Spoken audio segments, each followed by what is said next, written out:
Enquanto o Brasil se gaba de ser o celeiro do mundo, a floresta que nos mantém vivos está virando cinza para virar bife. Hoje, a gente vai falar sobre o verdadeiro preço do churrasco. E não é o da picanha no açougue. Nesta primeira parte da nossa edição, a gente vai mergulhar fundo nas fontes que mostram como o nosso apetite por carne virou uma das maiores ameaças para o futuro do planeta. E ficar claro, olhando os materiais, que a coisa vai muito além da nossa escolha no supermercado, né? Com certeza. A gente está falando de um projeto político, econômico, até cultural, que meio que sustenta essa engrenagem toda.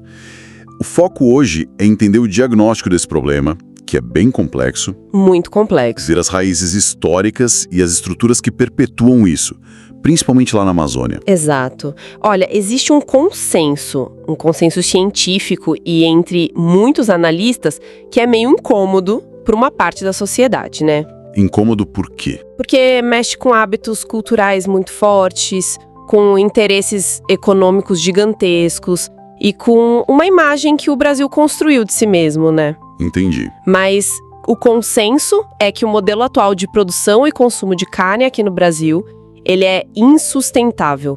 E como as fontes deixam bem claro, essa insustentabilidade não é só uma questão ambiental, tá? Ah, não é só a floresta. Não só. Ela tem dimensões sociais e estruturais muito, muito graves. Falando em gravidade, os números que aparecem nas fontes são, francamente, assustadores. Difícil ignorar. Sim. O Brasil tem o maior rebanho bovino comercial do planeta. Passa de 230 milhões de cabeças. É mais boi do que gente no país. Literalmente mais gado que gente. E o dado que realmente, acende um alerta vermelho, quase metade desse rebanho todo, tipo uns 100 milhões de animais, tá lá nos estados da Amazônia Legal. Precisamente, essa concentração é um fator-chave. E essa média geral, ela esconde umas realidades ainda mais extremas em alguns lugares, né? Tipo onde? Tem um exemplo de São Félix do Xingu, lá no Pará, que um dos artigos cita. É bem emblemático. O que tem lá? Lá, a proporção chega a ser, pasme, 38 cabeças de gado para cada habitante. 38 para 1. 38 para 1. É uma densidade pecuária, assim, quase surreal, né? Que força a gente a visualizar a pressão imensa que essa atividade faz no território amazônico. Não é uma coisa discreta, é uma ocupação massiva mesmo. Caramba, 38 bois por pessoa, é uma imagem muito forte. E a ligação entre essa ocupação toda e a floresta sumindo. Como que as fontes detalham essa conexão? Olha, a conexão é direta, explícita e, infelizmente, devastadora. As fontes são unânimes nisso.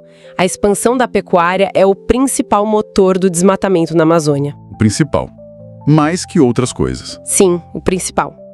Tem um dado central que aparece na apuração da jornalista Marina Rossi e é confirmado por dados de organizações como Mapiomas. Que dado é esse? É que aproximadamente 90% de toda a área que foi desmatada na Amazônia brasileira vira pastagem. 90%? 90%. Quer dizer, a floresta cai, na imensa maioria das vezes, para virar pasto. Pro gado. Não é para soja primeiro, não é para outras culturas, é pro boi. Exatamente. A floresta vira pasto. E é crucial entender, como as fontes mostram, que esse processo não é espontâneo. Não é pacífico. Pelo contrário. Ele segue um roteiro bem conhecido, documentado, um ciclo vicioso que se repete faz décadas, quase um padrão. E como começa esse ciclo? Geralmente começa com a grilagem, a apropriação ilegal de terras públicas, muitas vezes terra indígena ou unidade de conservação. Aí vem o desmatamento, tiram a madeira de valor e depois... queimadas. Para limpar o terreno e deixar o capim crescer para o gado. E o papel do Estado nisso tudo? As fontes falam que não é só omissão, né? Tipo, não é só fechar os olhos. Correto. A omissão na fiscalização, na punição. Isso é um fator importante, claro. A sensação de impunidade alimenta tudo isso. Sim. Mas as fontes vão além.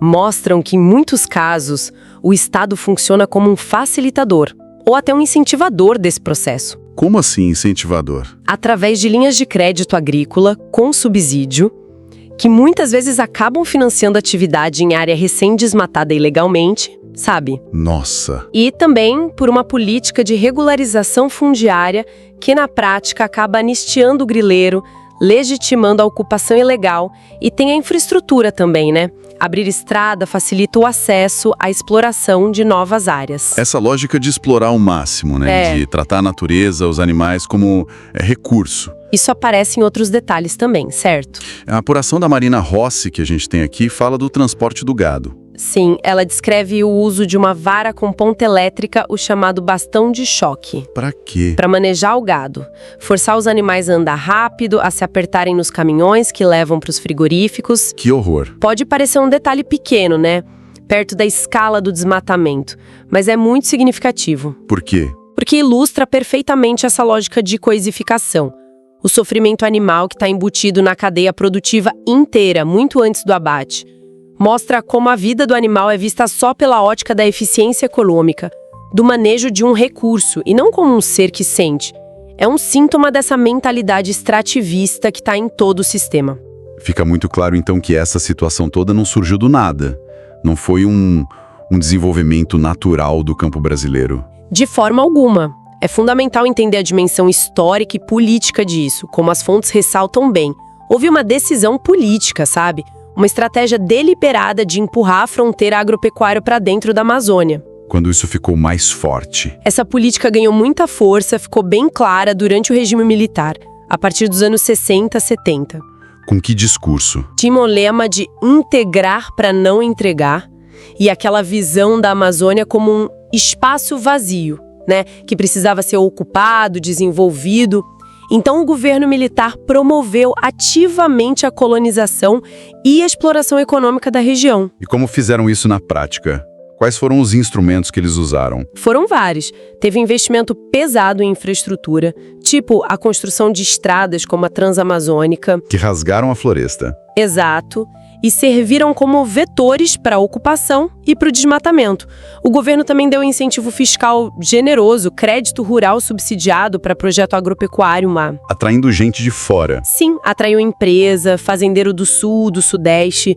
Tinha essa visão de que levar gado, levar agricultura para a Amazônia era progresso, era segurança nacional. E as populações que já estavam lá. Essa política ignorou completamente a presença e os direitos dos povos indígenas, das comunidades tradicionais que já viviam ali. E ignorou também os limites ecológicos da floresta, né? Um dos materiais que a gente leu, o livro O Cerco, fala bastante da questão da terra, mencionando as terras devolutas. Você pode explicar um pouco melhor o que é isso e por que é tão importante para entender a Amazônia? As terras devolutas são cruciais para a gente entender a origem dessa bagunça fundiária que marca a Amazônia e boa parte do Brasil. Basicamente, são terras públicas que não receberam um destino específico pelo Estado. Como assim destino específico? Não são parque nacional, não são reserva indígena, não são assentamento.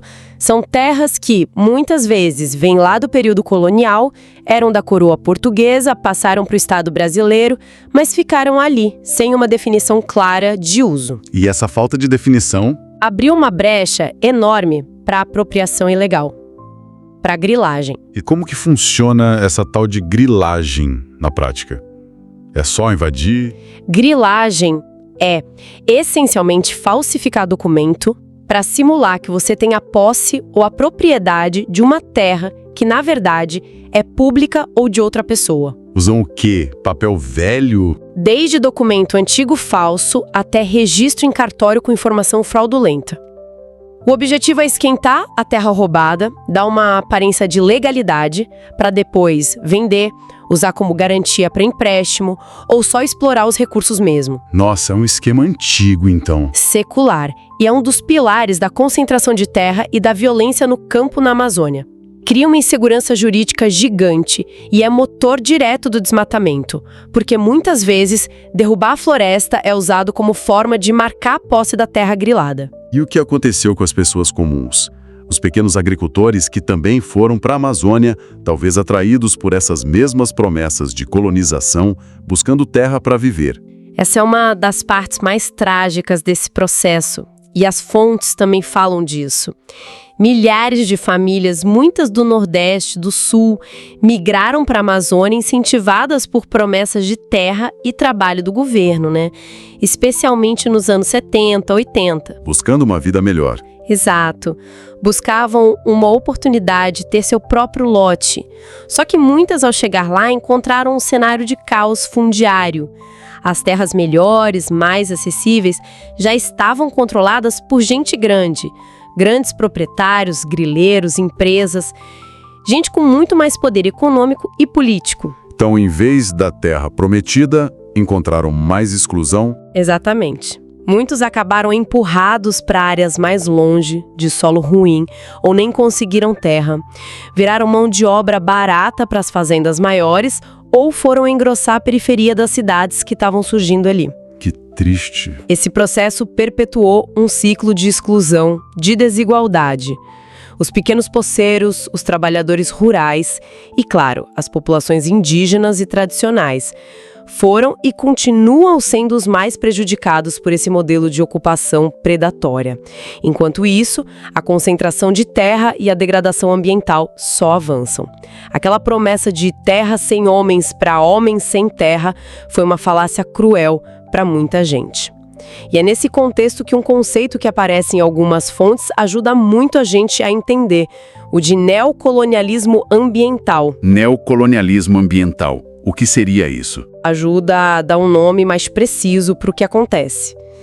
A ideia é que mesmo depois do fim do colonialismo formal, continuam existindo lógicas de exploração que tratam certos territórios e suas populações como se fossem colônias internas. Faz sentido. A Amazônia, por essa ótica, funciona como uma fronteira de onde se extraem recursos, madeira, minério e agora principalmente terra para agropecuária. O valor disso vai, na maior parte, para elites econômicas e políticas, muitas de fora da região, com o aval ou até a participação ativa do Estado.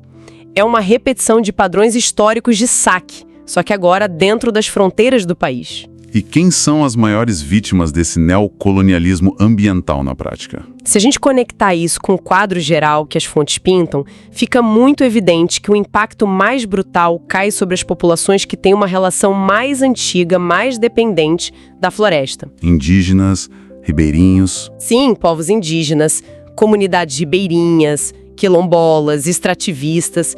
Eles não são só afetados de forma abstrata.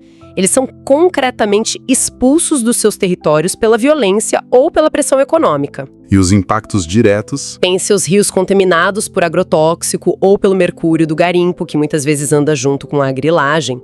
Vêm seus meios de vida destruídos, sofrem diretamente os impactos na saúde. Essa distribuição desigual dos danos tem um nome para isso também, né? Muitos especialistas e ativistas chamam de racismo ambiental. Não é que a poluição escolha a vítima por cor ou etnia, óbvio. Claro. Mas o sistema econômico e político está estruturado de um jeito que os custos ambientais da exploração caem desproporcionalmente sobre grupos étnicos e sociais que já são historicamente marginalizados, que têm menos poder para se defender. Eles viram as zonas de sacrifício. Exato. Zonas de sacrifício desse modelo de desenvolvimento que beneficia outros. A floresta, que para eles é casa, farmácia, supermercado, para outros é só um obstáculo para tirar do caminho ou um recurso para liquidar. É um quadro devastador mesmo. Mas a análise que a gente vê nas fontes não para só nos fatores econômicos, políticos, históricos. Tem também uma dimensão cultural, que é fascinante e talvez mais sutil, que ajuda a entender como esse sistema todo se sustenta. Como que algo tão destrutivo acaba sendo, em certos meios, e até no imaginário popular, normalizado, ou até celebrado. Exato. Como isso acontece? O que é fascinante aqui, e as fontes como a apuração da Marina Rossi exploram isso muito bem, é justamente o papel da cultura, como um cimento ideológico para essa agenda do agronegócio. Cimento ideológico. É, a força bruta da grilagem, do trator, da motosserra, ela precisa de uma narrativa que a embeleze. Que a justifique. Que a torne não só aceitável, mas talvez até desejável para a sociedade ou para partes importantes dela. A dominação precisa de consentimento. Ou pelo menos de apatia. E a cultura pode ajudar a construir isso. E um dos veículos culturais que as fontes apontam especificamente é o sertanejo universitário. Como que um gênero musical entra nessa equação toda? A descrição é interessante. O texto da Rossi aponta como esse estilo musical, que é enormemente popular, principalmente no centro-oeste e no norte. Justamente onde a fronteira agrícola avança? Exato. Onde avança sobre a Amazônia e o Cerrado. Esse estilo frequentemente coloca nas letras e na estética elementos do universo do agronegócio moderno. Tipo o quê? As letras falam de caminhonete 4x4, festa de rodeio, a riqueza que vem da soja ou do gado, as colheitadeiras como símbolo de potência. Ah, sim. Não é só uma trilha sonora para o churrasco. Funciona quase como um marketing cultural desse estilo de vida. Exatamente. A função simbólica disso é poderosíssima e tem várias facetas. Por um lado, a ostentação clara de sucesso econômico, de poder, associa a prosperidade direto com a atividade agropecuária e seus símbolos de modernidade, né? A caminhonete importada, a máquina agrícola de última geração. Certo. Por outro lado, e talvez isso seja até mais importante, ajuda a naturalizar essa realidade e a construir uma identidade cultural forte em volta dela. O agro deixa de ser só um setor econômico. Vira um estilo de vida. Isso, vira um estilo de vida, uma fonte de orgulho regional e com a difusão enorme dessa cultura, tenta se projetar como um pilar da identidade nacional. Lembra daquela campanha famosa? Agro é tech, agro é pop, agro é tudo. Lembro, sim. É quase como se a música criasse uma narrativa paralela, né? Uma versão pop meio romantizada da realidade complexa e muitas vezes brutal do campo. Uhum. Uma trilha sonora que ajuda a abafar o barulho da motosserra e os conflitos pela terra. Pode-se dizer que sim. Essa é uma interpretação que as fontes sugerem. Essa estética cultural que é veiculada em larga escala contribui muito para mascarar as contradições desse modelo. Quais contradições? A concentração extrema de terra, a exploração de mão de obra, a violência contra indígena e pequeno agricultor e, claro, a própria devastação ambiental sem precedentes. Tudo isso fica escondido. Fica ofuscado. Ou é reenquadrado sob a luz brilhante do progresso, da modernidade, da força do Brasil como potência agrícola global. Como você falou na abertura, citando uma das fontes, uma espécie de neocolonialismo versão 4x4. Neocolonialismo 4x4. Boa. É a mesma lógica histórica de apropriação e exploração do território, mas agora repaginada com tecnologia de ponta, marketing agressivo e uma identidade cultural que celebra e defende isso. E isso torna a crítica mais difícil. Muito mais difícil. Porque você não critica só o modelo econômico, critica também o modo de ser que muita gente adotou como seu. Fica evidente que, para desatar esse nó, exige muito mais do que só mudar hábito de consumo individual. Ah, sem dúvida. Envolve questionar a estrutura política, econômica e até cultural, né? Coisas muito profundas. Sem dúvida, o diagnóstico que surge das fontes nesta primeira parte da nossa edição é o de um problema sistêmico, com raízes históricas e tentáculos que vão pela política, pela economia e pela cultura. Bom, já deu para perceber que a questão é complexa e tem raízes profundas na nossa história, na nossa política e até na nossa cultura. A gente vai para um rápido intervalo e já volta.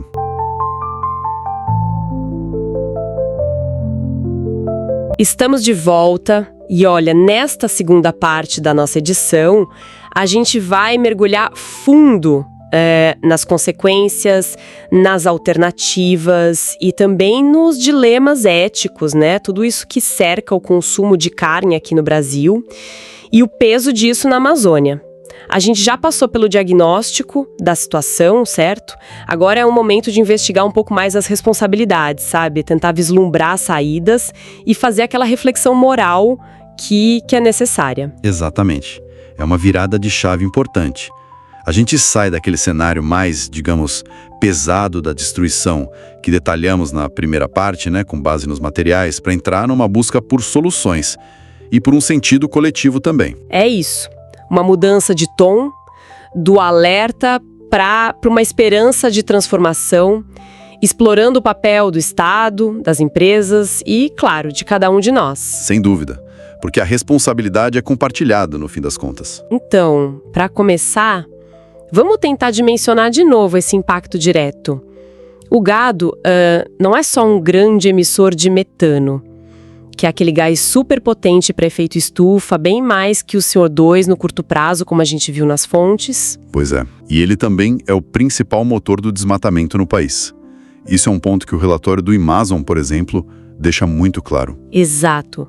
Mesmo com essa queda recente no desmatamento geral que os satélites mostraram, ainda assim a pecuária responde por uns 80% da destruição na Amazônia. 80%. É um número. É impressionante, né? Mostra que o problema estrutural continua ali, firme e forte. E aí entra a responsabilidade das empresas, que fica muito evidente quando a gente olha as investigações tipo da Human Rights Watch, do Mongabay. Que estavam no material que a gente analisou. Isso. Elas mostram como os grandes frigoríficos, JBS, Marfrig, Minerva, os nomes estão lá nos documentos. Eles continuam comprando gado de fazendas em áreas desmatadas ilegalmente. Ou embargadas pelo IBAMA. Mesmo com multa, mesmo com compromisso público. Mas como isso acontece? Quer dizer, não tem fiscalização, não tem controle? Olha, o nó da questão, pelo que essas investigações apontam, está nas brechas do sistema de rastreabilidade. Ele muitas vezes não consegue pegar os fornecedores indiretos, sabe? Ah, os indiretos. É. Aí que entra a famosa lavagem de gado. O animal que foi criado lá no pasto ilegal, aberto na marra, na floresta, ele é transferido para uma fazenda limpa, sem problema ambiental, um pouco antes de ir para o abate. Nossa Senhora. Então ele limpa a ficha do boi. Exatamente, mascara a origem. Aí fica dificílimo controlar. O The Guardian, aquele jornal britânico, fez uma reportagem incrível rastreando uma única vaca lavada, desde a fazenda ilegal até chegar no consumidor. Expôs todo o mecanismo. Que loucura! Isso invalida muito esforço de controle, imagino. Totalmente. E as consequências vão muito além da floresta derrubada, né? É chocante ver nos estudos de emissões que cidades lá no meio da Amazônia, Altamira, São Félix do Xingu, no Pará, polos pecuaristas, Sim. elas estão entre as maiores emissoras de gases de efeito estufa do Brasil. Chegam a emitir mais que São Paulo, por exemplo. Mais que São Paulo, com toda aquela frota de carros, indústria. Gases. E a fonte principal é o quê? O arroto do boi, o metano e as queimadas e o desmatamento para abrir mais pasto. É uma bomba climática localizada, mas com impacto global gigantesco. É de cair o queixo pensar nisso. Uma cidade na floresta, poluindo mais que a maior metrópole do país por causa do gado. Força a gente a repensar muita coisa. Com certeza. E o que as análises das políticas públicas mostram, né? Tanto na obra da Marina Rossi quanto nas falas de especialistas do IBAMA e Amazon, é que falta um projeto de governo consistente, integrado. Medidas isoladas não resolvem, então. Tipo multar. Não resolvem. Multa muitas vezes não é paga, ou fica anos na justiça. Rastreabilidade parcial também não pega os indiretos. O que precisa, segundo eles, é articular tudo. Fiscalização forte em campo, restringir crédito para quem desmata. Ah, o crédito. Importante isso. Fundamental. Restringir crédito público e privado. Educação ambiental séria e, principalmente, um compromisso político real com a Amazônia, que não mude a cada governo, sabe? Faz sentido.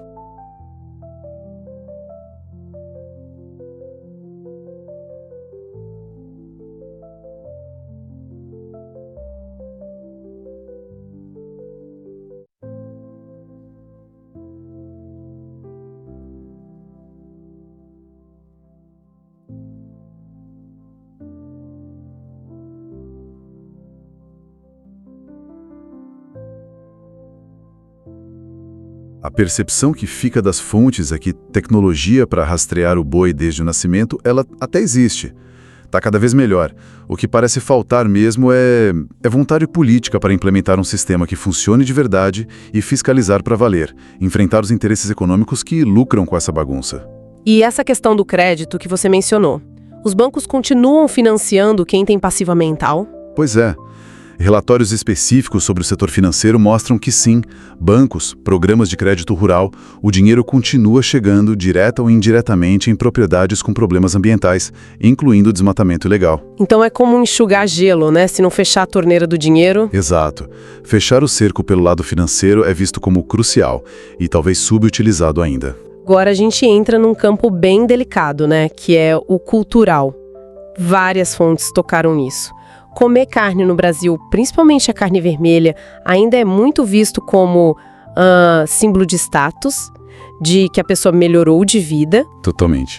Aquela imagem da picanha e cerveja que o Lula usou virou até meme político, mas o fundo é esse, representa prosperidade e fartura para muita gente. E aí, quando se fala em reduzir o consumo, Aí a coisa pega. para alguns setores, isso soa quase como um retrocesso, uma ameaça ao estilo de vida, sabe? Ou até como você falou, algo antipatriótico, como se questionar o churrasco fosse ir contra o Brasil. É uma barreira cultural forte. Muito forte. Mas, como a Marina Rossi coloca no trabalho dela, a questão não é necessariamente abolir a carne. Ninguém está falando em proibir o churrasco. A proposta é mais sobre repensar a frequência e a escala. Comer menos, então. Isso, a frase dela é boa. Não é preciso deixar de comer carne, mas comer menos. É uma questão de responsabilidade de todo mundo pela nossa sobrevivência coletiva. Não é uma privação imposta, é moderação, consciência. Só que essa decisão individual de comer menos carne, ela bate de frente com uma pressão enorme, né, do mercado, do poder do agronegócio. Imensa. A gente vê a força da bancada ruralista no Congresso influenciando leis. Mas não é só isso. Tem a cultura, a música sertaneja exaltando a pecuária, a publicidade o tempo todo vendendo carne como felicidade, família unida, os símbolos de status. Exato. Caminhonetes, tratores. Cria-se essa identidade de um setor produtor, moderno, patriota. E muitas vezes se ignora ou se minimiza o rastro de destruição ambiental, de conflito social que vem junto com uma parte disso. E aí fica aquele debate. A culpa é de quem consome ou de quem produz e do governo que não fiscaliza direito? O foco deve ser no indivíduo ou no sistema? É um debate clássico e importante que aparece nas fontes. Será que focar só na escolha do consumidor, no vote com seu garfo, não acaba tirando o peso da responsabilidade das grandes empresas, do Estado? Ou será que o consumo consciente, se muita gente aderir, pode sim pressionar por mudanças maiores? A Marina Rossi parece mais otimista com o poder do consumidor informado, né? Ela parece acreditar nesse potencial transformador, sim. Mas a conclusão que a gente tira, além do tudo, é que provavelmente as duas coisas são necessárias, né? Ação individual e pressão por mudança sistêmica. Uma coisa não anula a outra, precisamos das duas frentes. E apesar desses desafios todos, que são gigantescos, o cenário não é só negativo. Tem sinais de mudança, tem caminhos alternativos aparecendo. Sim, infelizmente. A JBS, por exemplo, que é sempre criticada, anunciou aquele programa de rastreamento individual no Pará. A meta é ambiciosa, rastrear 100% dos fornecedores, diretos e indiretos, até 2026, usando brinco eletrônico, blockchain. Os especialistas veem como um passo promissor, sim, mas com cautela, claro. Precisa de acompanhamento, auditoria independente, ver se na prática vai funcionar mesmo contra a lavagem dos indiretos.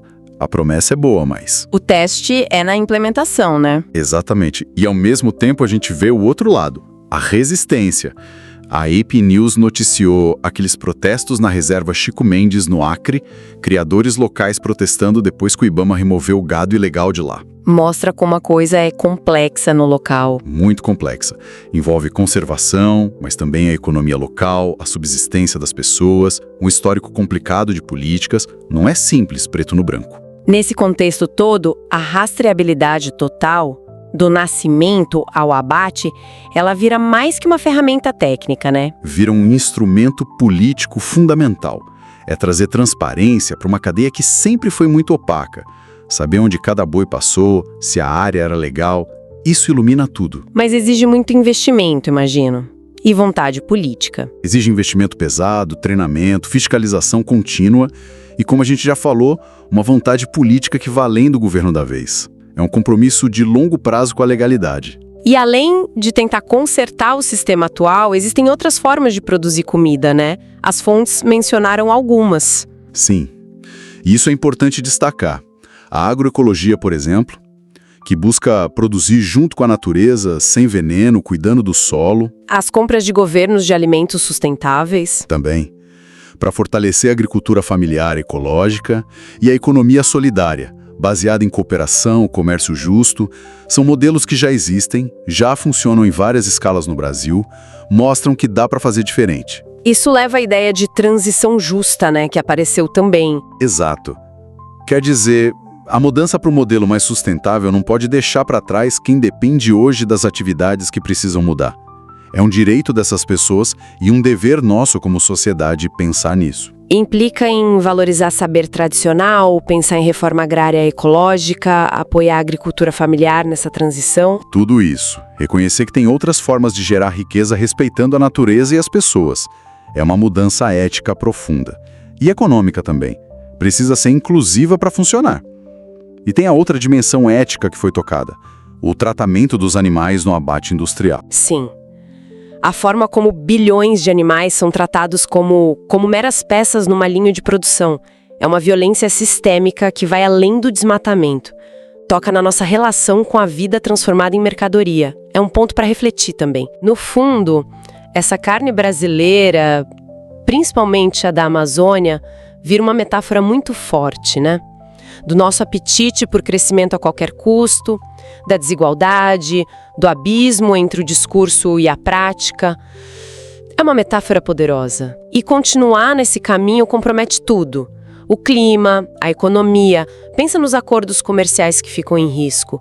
Compromete até a imagem e o futuro simbólico do Brasil. Os cientistas alertam cada vez mais sobre o ponto de não retorno da Amazônia. Alertam muito. A floresta perto de virar savana em muitas áreas. As consequências seriam terríveis para o clima, para chuvas aqui na América do Sul, para a biodiversidade. Sem a Amazônia saudável, o Brasil perde parte da sua identidade, da sua viabilidade. Então, repensar o consumo de carne deixa de ser uma pauta só verde, né? Deixa de ser extremismo. Vira questão de sobrevivência, de civilização mesmo. Exige coragem para encarar verdades duras, rever nossos símbolos. E admitir que o nosso bem-estar depende da saúde do planeta. Não tem como separar. De jeito nenhum. O preço do churrasco hoje é o futuro do Brasil. Cada pedaço de carne sem origem garantida pode ter um custo ambiental e social enorme por trás. Floresta queimada, rio poluído, vida ameaçada. Não dá para achar isso normal. Não dá. Pensar sobre o que a gente põe no prato é sim uma forma de decidir que país a gente quer. Diminuir o bife pode parecer pequeno, mas são esses gestos, somados à pressão por mudanças maiores, que mostram que a gente entende que cada escolha tem consequência coletiva. É um ato político, no fim das contas. Bom, chegamos ao fim desta edição. Esperamos que essa reflexão mais a fundo, né, sobre as consequências, as responsabilidades, as alternativas ligadas ao consumo de carne e o futuro da Amazônia tenha sido valiosa. Os links para as fontes que a gente usou como base para esta edição e também o acesso a outros artigos sobre o tema estão todos lá na descrição, tá? O podcast vai ao ar de segunda a domingo, sempre trazendo informações importantes e relevantes. Um abraço bem carinhoso e até a próxima.